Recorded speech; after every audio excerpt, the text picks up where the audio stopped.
Welcome back to the final module and the final lesson of this course. I want to start by asking you a few questions.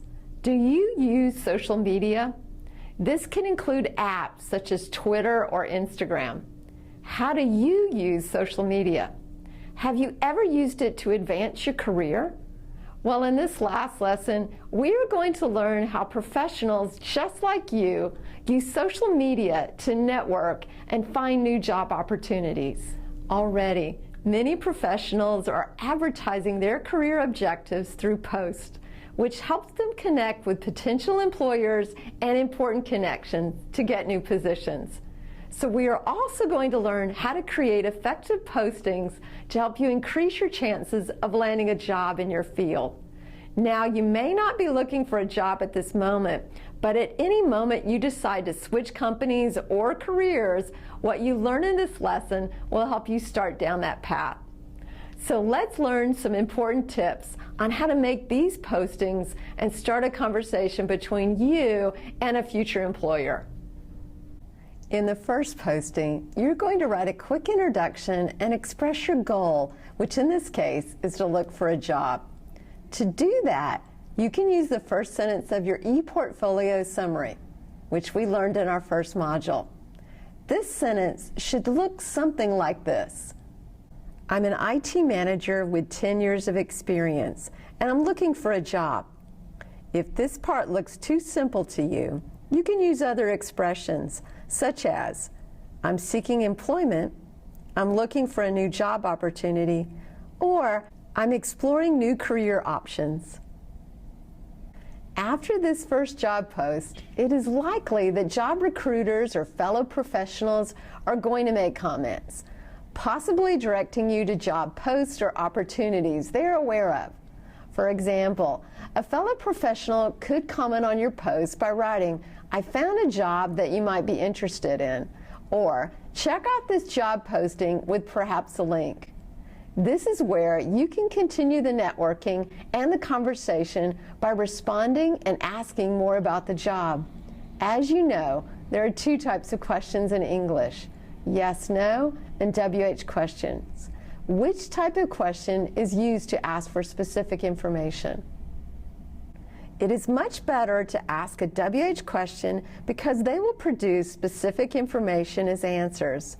For example, you may need to ask, how do I get in touch with them? Or what is the link for this job? Let's look at a sample social media conversation between Sarah, a professional architect, and a recruiter that saw what she posted. In this exchange of comments and responses, you can see how asking specific questions can be useful to find out important information about a job. And of course, it has created an opportunity to expand your network and get yourself recognized by potential employers. This kind of networking through posts and comments is something you can do easily on Twitter, Instagram, YouTube, and LinkedIn.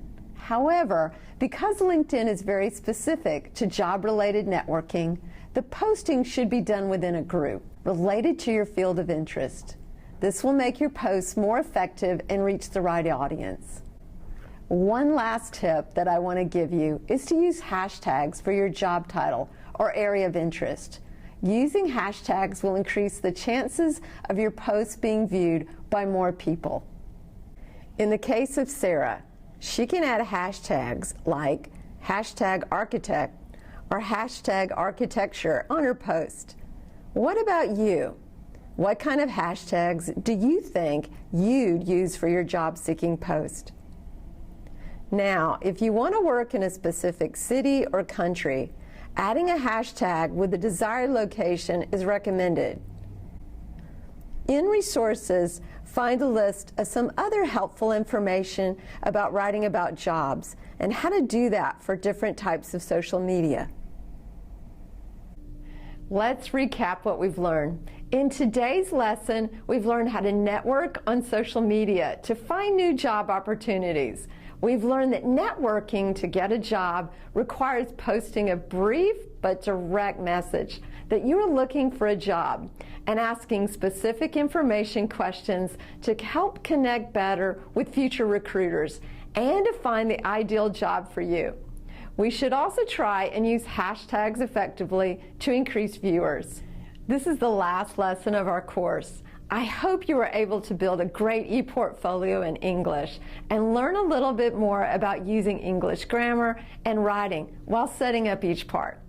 This ePortfolio is now something that represents who you are as a professional and what you do best with your skills. I hope it helps you reach many of your professional goals. It was a great pleasure for me to be your instructor for this course. Other courses in our specialization include one on writing professional emails and another on speaking professionally in English. I recommend that you check them out before doing the capstone course to wrap up all the knowledge you have gained for your professional advancement. Thank you very much for participating, and I hope to connect with you on LinkedIn and Twitter. Goodbye.